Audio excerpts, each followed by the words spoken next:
Hello, everyone.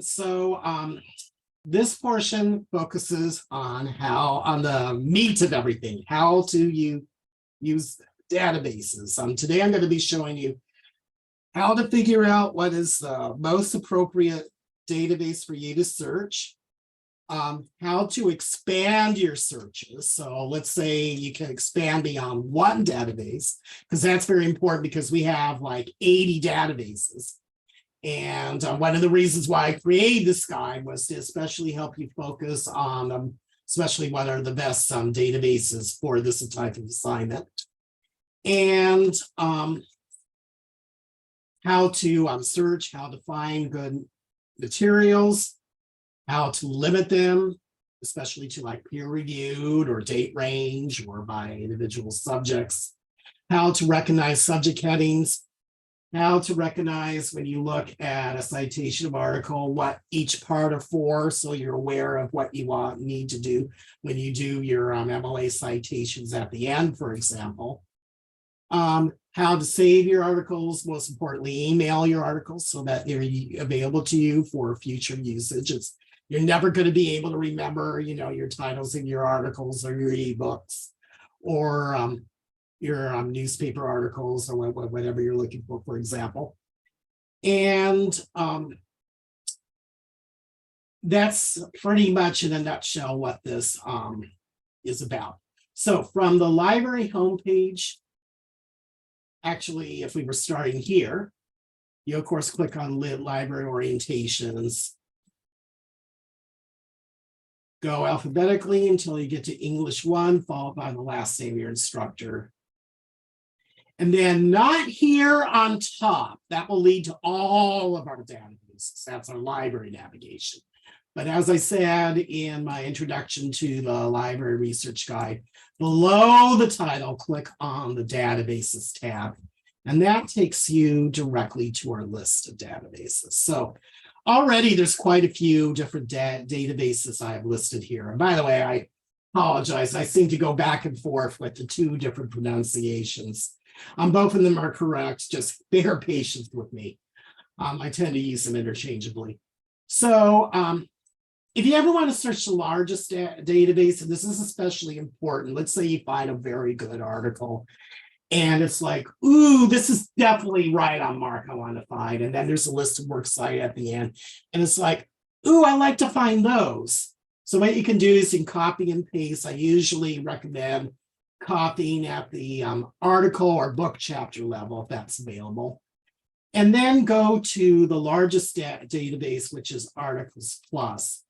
And then click paste.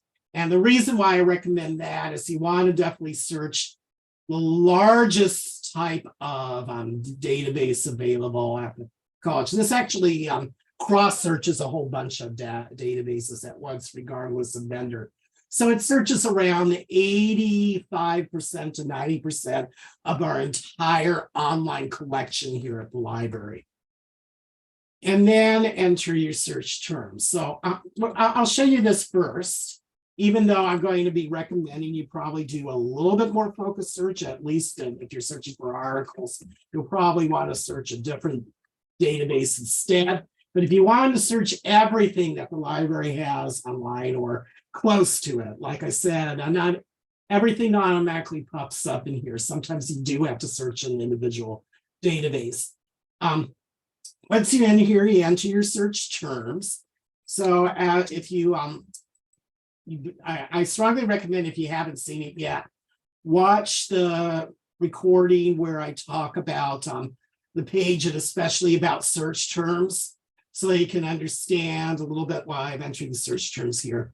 So let's say that I'm entering African Americans and Jim Crow laws.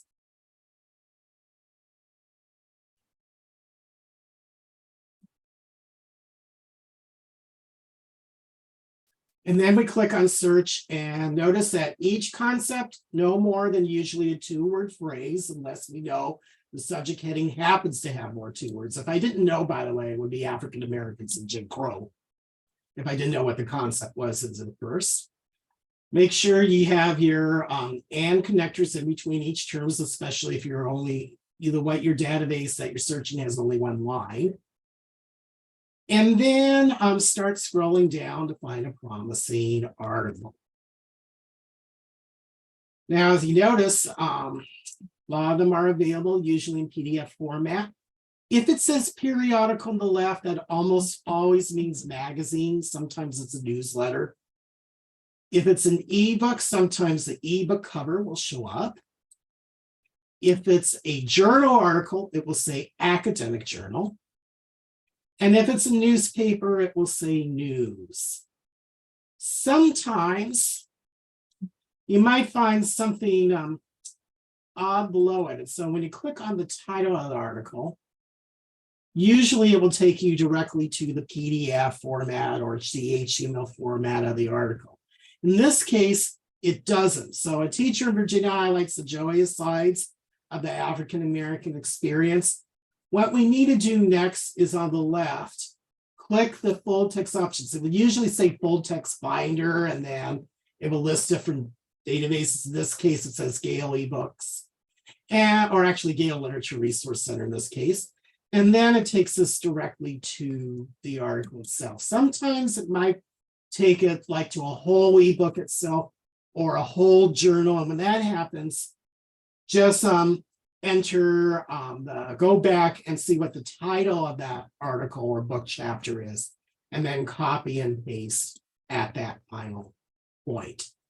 So that in general is the experience of searching Articles Plus.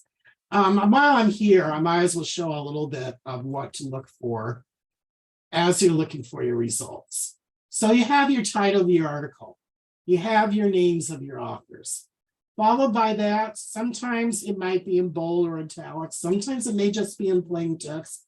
Is the title of the source where the article came from. So unless it's a whole book, usually the content within that item will be in there. And then the title of the journal, or in this case, the magazine, which is called World, that has this article be listed here. Followed then by date, volume, issue number, page numbers. And then it tells you how many pages originally appeared in print. And then because we are searching across databases, it even tells you what database it came from. And all this is important because that's important for how you correctly will cite according to MLA. Then down below, we have these subject headings. So if there's a subject heading you haven't written, that you haven't seen or thought of or came across, you might want to jot these down for future searches, because in most cases, you do multiple searches, usually as you find the appropriate content for research materials, that is, for your paper. Now, for some of these, not item number one, you will often have what is called the abstract. That's a brief summary of what the article is about. And this is going to be your biggest time saver, because then that's going to let you know what is in the article at large. So you don't realize on page 14, oh my God, this isn't what I was really looking for at all. And so you would have definitely saved yourself a lot of time if you read the abstract first. When you do want to use an article, well, there are definitely options to print. And by the way, printing on campus is free for the spring semester. I can't speak for the future. It's an experiment where we're using a unique source of funding. Definitely thank your student senate who made that possible. We definitely want this to continue, but we always have to find a funding source. It's always our challenge as a college. And you can definitely save it or download it, that especially in PDF. And by the way, for printing, you usually want to print or download inside the Adobe Acrobat portion of it, not necessarily the database portion. But if you want to email, that's usually available from the database selection. So you look for that envelope icon. And then from here, we'll email that article to ourselves. We'll make sure our full text options are checked. And then we'll definitely ask for it to cite according to MLA. Now, Only warning I will give you is that because the machine is doing that, they may not always do this correctly. So I always want to double check your citations as you go through them. And then click on send.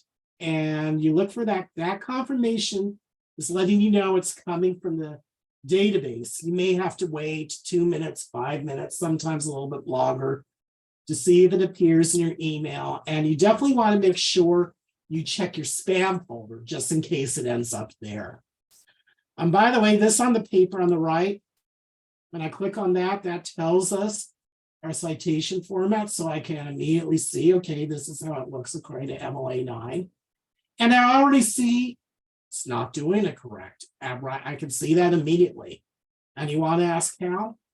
Here, an author's name does not appear all in caps. So we need to, after the G and after R for Robert, all that needs to be lowercase. So you definitely need to make sure that your citations are correct when you use citation generators such as this. Finally, down below, you see this arrow on the end.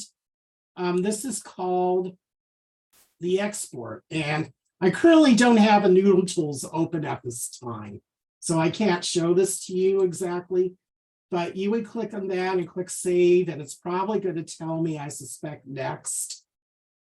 Oh, it's going to tell me how it looks like, but it then lets me know I'm not logged into Noodle Tools. So, I mean, I could copy and paste this, and it managed to lowercase it correctly here. I still need to work on probably some things related to, how it's going to be indented, for example, my works cited list. But if I was logged into Noodle Tools, it would then ask, I would then click on another selection down below, and then it would make sure that I'm setting it to the right project. And if you have the project right open, it will by default highlight that project. You click yes, and then it will be in your Noodle Tools setup. So I'm going to show you some of these things when we go into other databases as well, because there are some different little slight variations as we go through them. But that's if you want to search the biggest and the largest. And if you essentially use broad concepts in Articles Plus, it didn't show it this time, but I suspect if all I entered, by the way, if you're ever in Articles Plus, make sure you click where it says welcome guest. And gosh darn it, I didn't log in, but for some reason it's remembered how I logged in. So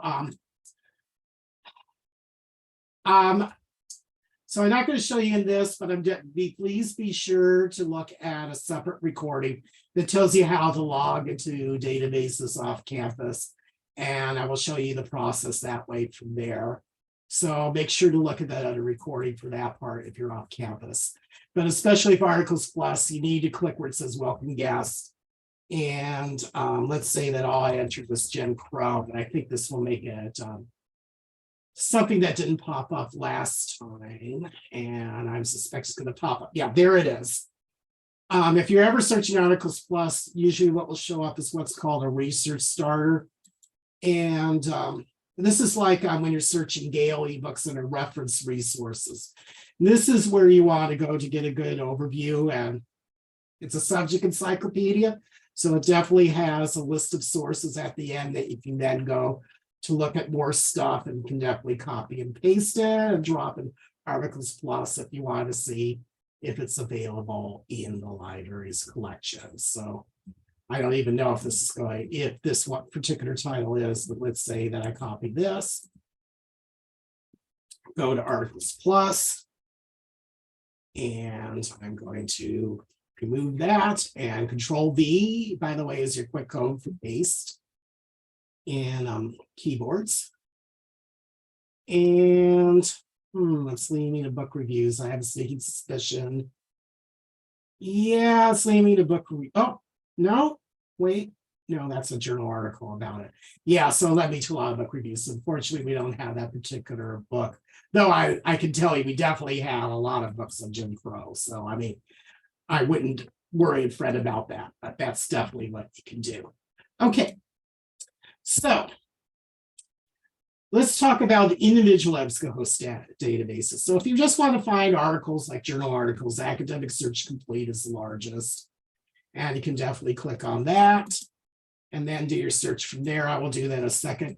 Or if it's something very subject oriented, it may be helpful to go into an individual subject database, such as history databases, say on Civil War, and definitely on Jim Crow. So I can go into a history database, enter Jim Crow laws as a search term. Notice as I enter it, it makes some other suggestions such as racism and segregation, especially since there's 1,826. I might have wanted to do that. So let's start typing this again so you can again see these choices you have. So let's say I was interested in Jim Crow laws and racism. I can click that, click on search. And so from 1826, we go down to 912. And then on the left, in this case, for some reason, it's not telling you the exact format, but if in doubt, in most cases, it will be journals. There are also some magazines or history databases. And if you're not sure exactly what format, if it doesn't come across like the item number 1, where it says periodical, which is a magazine, click on the title itself. And usually you will have a good clue. Well, I mean, because it's coming from Project Muse, I think I'm pretty sure. But University of Alabama Press, that's a good clue. That's a journal. And then if you go to detailed record, that's the link on the left. If I scroll down here, oh, it's only telling me it's article. Oh, I think that's because of the history. This is unique to the history databases. In almost all cases, it's going to be a journal. So, but if you're ever unsure, that's where look for the works cited list at the end, those type of things, and you will know it's a journal. Okay, on the left, we can limit it to just scholarly peer-reviewed journals. That's one thing we can do to make sure they're all journals. We can limit it by date range, although because this is history, I probably wouldn't care about date range as much unless I'm interested in more current perspective, say on Jim Crow laws many years later. We can limit it to subject headings. So for example, there are 117, it says, that use the subject heading of Jim Crow laws. Click on that. My list of results now go to 117. And if I especially wanted to see it in terms of race relations, I can limit it down to, well, it says 11, but it looks like it's actually 8, as it turns out. And that's because the history databases, I'm actually searching 2 history databases, American History of Life and Historical Abstracts. So that 3 of these are in both of those. That's why that happened. And then, as before, we look for a title of article, name of our author, title of the journal that the article comes from, date, volume, issue numbers, pagination of the original print, because they're going to include all that in your citation, your works cited list. Tells you how many pages long it is. And then a brief summary, what the article is about, our time saver. And because we're searching to databases, it tells us what data database it's from. And then our subject headings down below. And then if it's an article that we especially want to use, again, I recommend clicking where the envelope is on the right. And then I'm making sure we email that to ourselves. Make sure our full text options are checked, MLA9, and click on send. And then continue. So then the matter is, well, based on your topic, which databases to use. So when in doubt, if you're searching for early articles, Academic Search Complete. Unless you want to search almost everything, then it's Articles Plus.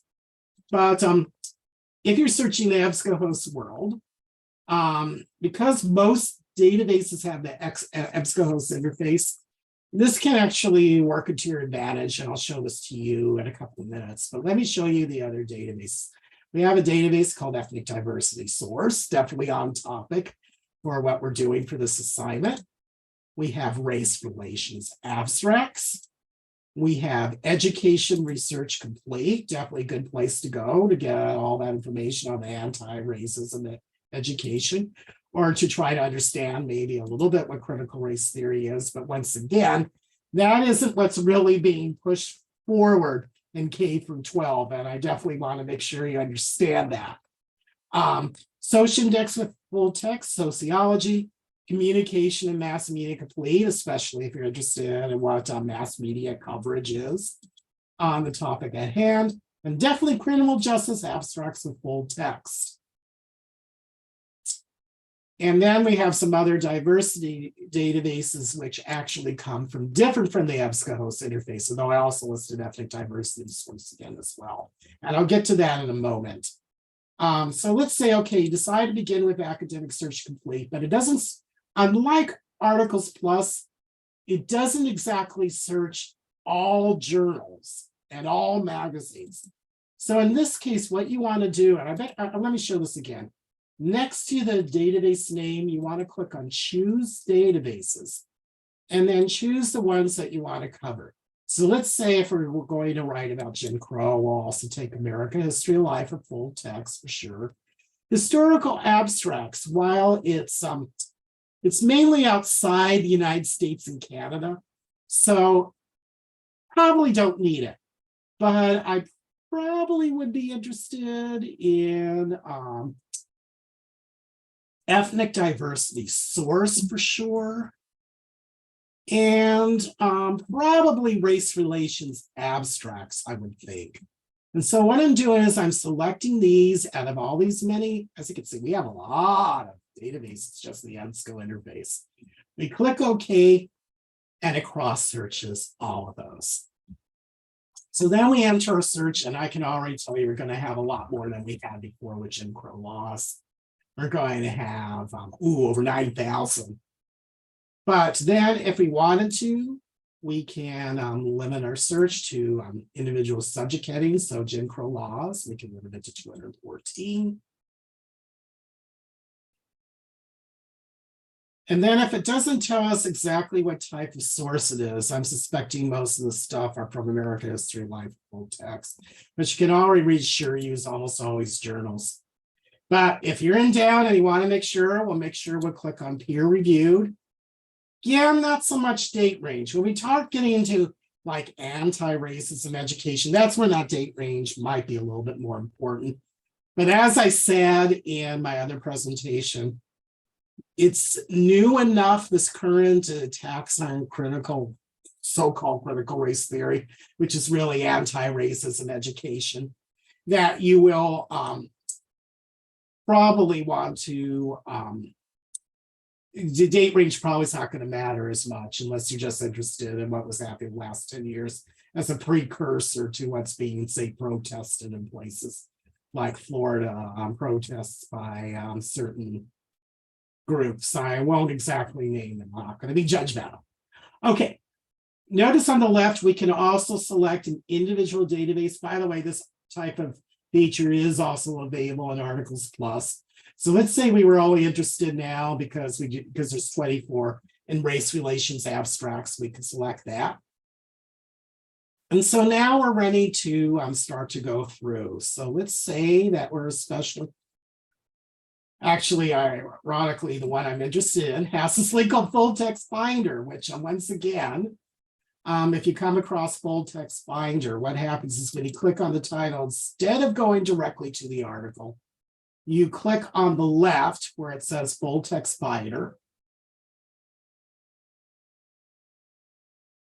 And then what's listed here is various different databases. So I'm going to find this article in full text from JSTOR. And then this will likely lead me to the article itself. Now, this is an interesting example where sometimes you may no longer be in the world of EBSCOhost. So when this happens, especially with JSTOR, because there's no email function, in this case, you'll definitely want to download it and put it on your computer, and then to make sure that you can view it wherever you are, so you aren't reliable on one computer. You will probably want to move it at least to your cloud, or better yet, email that downloaded attachment to yourself. And that's definitely what you can do for in that case. So, log into your email. Let me see, is it fully downloaded? Just to be sure, I'll go where it says download this file on top so that I see it down here. And this is, yeah, now I know it's on my computer. This is what I'm going to want to find and send to myself through email. But let's say that what you found is actually in the database. I definitely want to show that to you because I like to take advantage when those happen. Because you have no idea how often I'm helping one of you and it's like, where's the article? Well, you have to click on full text finder first and then select the database where that article is. That's what's happening here. But let's say for item number 9, you were interested in this one. So again, name of author, name of the source, year, volume, issue, page numbers. This is a 30-page article, very meaty article. Here's our, and because that's such a long article, you definitely want to read that abstract. So you make sure you're not wasting your time and you don't want to find out on page 24. Oh God, this wasn't what I was looking for at all. And I wasted a whole hour. Again, you click on the title and then assuming that this meets to what you hope to find, once again, email to yourself. So make sure, Emily, is formatted. Remember that there might be something off in the citation. Click on send, continue,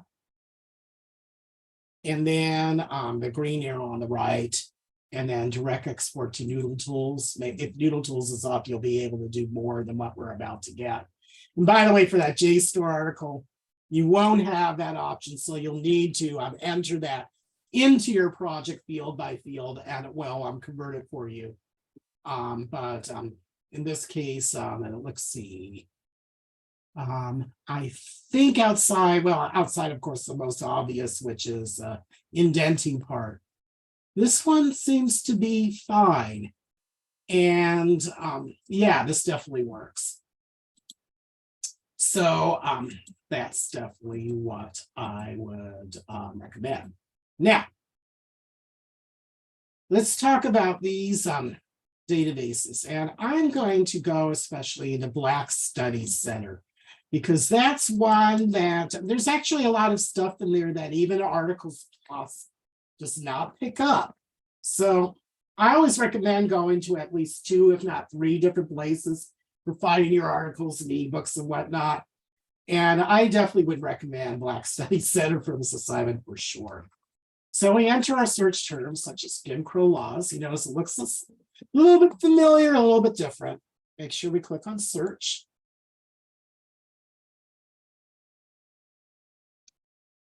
And so how this database is divided is it lets you know immediately what journals are available, what historical newspaper articles are available, what essays from various different books, such as the Schoenberg Studies and the Black Experience are available, even some videos and images, as well as even some reference sources. So that doesn't mean there's only 3 journals. You notice down here, there's this button, view, 3,435 journals. Now that makes sense because look what our database is about. We can then, if we wish to, limit them to just the peer-reviewed because some of these are beyond just some traditional journals. We also have a huge date range, which makes sense. Jim Crow, there's been a lot of our writing since Jim Crow happened in the early 20th century. And we have different ways to search. We even can search by individual subjects if we want. So again, we can choose to limit our search to say like racism, for example. And that will bring our results down to 473. And then we can go to take a look. So let's say we're interested in Jim Crow blues. Actually, racial injury and Jim Crow's disabilities. This is what I'm especially interested in. So we're going to click on that. And So here's our title of our article on top, our name of our author, the name of the journal the article came from, volume, issue number, date, page numbers, and what at the end, this is what's called the DOI number. If you find an article online, a journal article, usually you'll be asked to either provide what is called a permalink or a DOI number. Most often the DOI number will be available. And in this case, I'm gonna select this because I have Lee Library up. It's letting me know that this article is available, which is weird because I'm in the database right now. That's one of those glitches that should have popped up right now because I'm actually in the database. It would just take me back to here. You notice the email option, in this case, it's in the top right. I click on that. I enter my email address here. In this case, it will be MLA 8, but like I said, MLA 8 and 9 are very negligible in difference. There are some differences going on, but not necessarily in the works cited list. I'm going to enter my name because it asked for that this time. Your ProQuest research, I can give it a more specific, like Jim Crow laws, #1. The subject line, that way I more easily recognize it if it's my spam folder. I click on continue. And it gave me an email verification. One nice feature, by the way, if you're in the ProQuest interface, is it makes an attempt to give me some other suggested sources. So I may immediately want to go to like Jim Crow America documentary history, for example. So that's a nice little feature. And then they also reaffirm at the article level key subject headings that I can want to go to later. So definitely lots of options here. Now, ProQuest Diversity Databases, that actually includes Black Studies Center, but also includes Ethnic News Watch, All Press Watch, and Gender Watch. And so that would be a multi-database search, but using this interface instead. And then if you go into like Newsfake Black Life in America, which is more like a historical and current newspapers type of search. Again, it looks a little bit different. Now, in this case, it's only one line. So you don't have to put this in caps, but I'm going to put it so you can see it more clearly. Put my connector in between each of my terms. Notice it has some suggestions of time period. In fact, I could just have gone into Jim Crow if you notice down there. And so here we would be finding a lot of newspaper articles. And so usually you want to find mainly magazine and especially journal articles. But this is definitely useful to find additional resources. And since you're asking to find multiple, definitely encourage you to go there as well. Now for ebooks databases, the Gale ebooks, talked about this in reference. There are various different places that you can go, and there's a special Gale ebooks category just on books about African Americans. So you might want to go to reference and select that link instead to search your topic.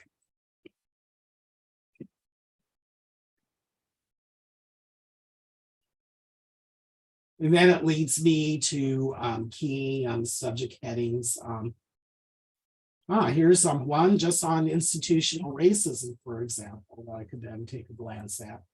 But that's also where you can go for, when it comes to databases. Anyway, some of them are also listed here on ebooks databases.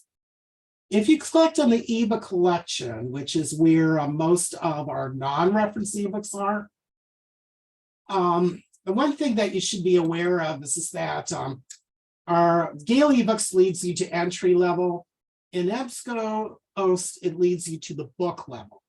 So if you especially, because you don't need to necessarily read a book cover to cover, but if you want to find a key chapter or a key area in the book, and you should at least read a good enough chunk to get the clear context of it, such as a chapter or close to that length. After you enter your search terms, and please keep that line on top the first. Unfortunately, EBSCO has a questionable publisher, and that's a way to keep that out because there are issues with that publisher. I keep getting on the vendor a hard time that they really should stop taking books from that publisher, which is called Nova Science. Once you do your search, let's say, okay, I'm especially interested in this book, Racism and Critical Analysis, but where am I going to find the content about Jim Crow? So what I could do is I could either go in here and hunt down, but seeing how big these chapters are, I suspect I'm going to go to search within, enter Jim Crow. And then I can see maybe where it comes up a lot. Like I noticed page 229 in the early 100s come up. Let's start with 100. And I could start taking a look around here. And if it meets to my liking, I could then email those pages. And let's see. This is going to be very important. You first of all need to know what the page limit is. There actually are ebooks in the EBSCO database where the publisher won't even allow you to email or even copy and paste pages. So you actually have to read it on here as if you had a book itself and then take notes on the side. But in this case, it lets you know here, and you can either take the current page or you can even take the entire section, which you see is here is 47 pages. Definitely do. Notice it's already selected the MLA9, and then our email address. Because I selected the section that our full text option is already selected. And then I click on email PDF. And that's how we get that to ourselves. In other cases, let me just look at another example here because I want to make sure that see this feature. Let me see if item number 2 might be better. And if not, I might have to do a little bit more searching or scroll a little bit down or narrow it down a bit. Well, it's not here, but let's say, okay, let's say I'm interested in the Black Farmers article, which I suspect is probably about Jim Crow. I would probably go to search within first to be sure. Notice here on the right, that's a download feature. I could immediately download that chapter. Now, if I select this, it doesn't give me the option to email it. So in addition to that, you might want to also select email pages and this section that's usually for that chapter. And then we'll send out to these things.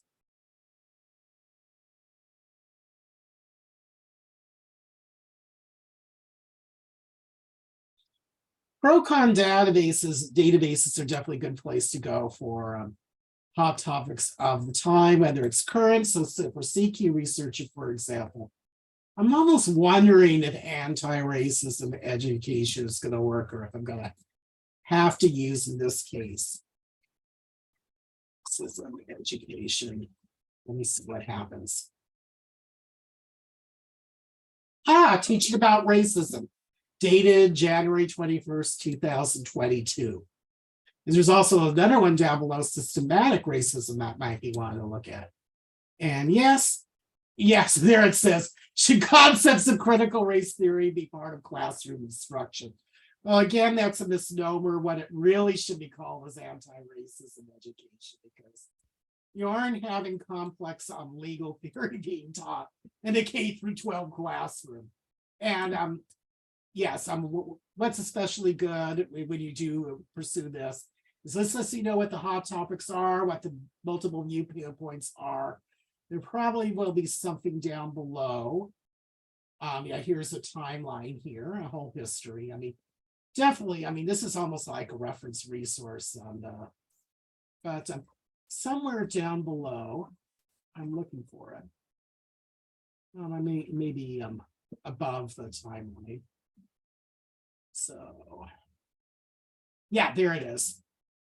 You'll even get a question here. So, do schools need to make new efforts to ensure that the history of slavery and racism is taught with greater accuracy? So there's a pro argument and a con argument.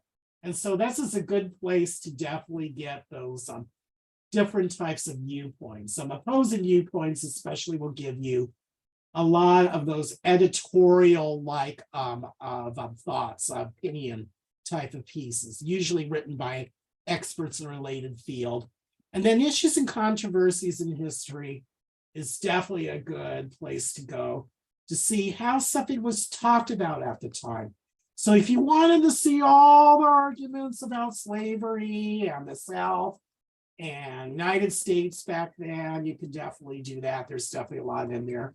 I'm going to do Jim Crow though, because that may not be as obviously defined. And oh yeah, it took me to all sorts of things like slave reparations and whatnot. Interesting. I didn't get an article titled Jim Crow, so this may not be a good place. Maybe it's because I entered laws. I wonder if it doesn't like that. And yeah, there looks like there's no heading exactly on Jim Crow, but definitely a whole bunch of the related terms. But definitely, this is definitely an excellent place to go for slavery and the Civil War for sure. Slavery and religion, slavery in the US Constitution, all of the arguments and all the things that were made back in history are in there. So it's basically treating a controversial issue that was talked about back in the 1800s and what all the people were saying about that at that time. So it's definitely a good place to go for it, for definitely something historical like that. And then newspapers I already showed you. So you may have lots of questions after this, and this probably went longer than I anticipated. I apologize about that. If you have any questions, please be sure to ask for questions in chat reference if it's like at 2 a.m. in the morning.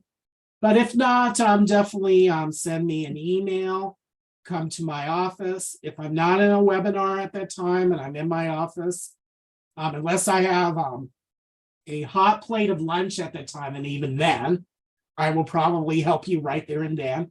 I'm on campus most Monday to Wednesday, from the daytime like 8 a.m. to 4 p.m. Sometimes 3 p.m. if it's on a certain Wednesday. And I may also be on the reference desk during that time. So I'm usually one of those two places, unless I'm outside the library at the moment. And if you think I'm busy, it's like, I'm sorry to disturb you. My response will be by all means, disturb me. I'm here for you first and foremost. Unless I'm caught up in a webinar that I have to, that's live and I have to attend to at that moment. Or like I said, I have steam coming from my lunch at that moment. Might not hurt to wait a few minutes, but other than that, all the more happy to help you. And let me know you're from Instructor Treadwell's class. Let me know what your question is. Sometimes, usually what I will do is I might help you right from my desk, but more likely I'm probably going to take you out onto the floor and I'll have you start to go on your research. And so that way you can spend some time out there. But either way, please come and see me for your questions.